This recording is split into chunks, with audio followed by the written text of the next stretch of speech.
পবিত্র মাহে রমজানে শুরু থেকেই এই 7টি আমল আপনি করুন, এই 7টি কাজ করুন।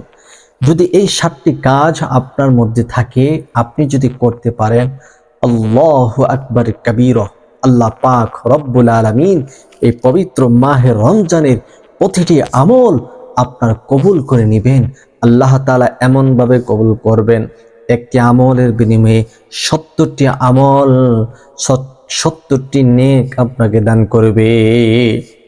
রমজানের বাহিরে যদি আপনি একটি আমল করতেন, কিন্তু সেই একটি আমলের বিনিময়ে একটি সওয়াব হতো। কিন্তু রমজান মাস শুরু হয়েছে, এই প্রথম রমজান থেকেই যদি আপনি একটি আমল করেন, একে 70টি নেক আল্লাহ তাআলা আপনাকে দান করবে। তো রমজান মাস খুবই বরকতময় মাস। এই দিনে সুন্দরভাবে শুরু করলে, আজ প্রথম রমজান শুরু হচ্ছে, আমরা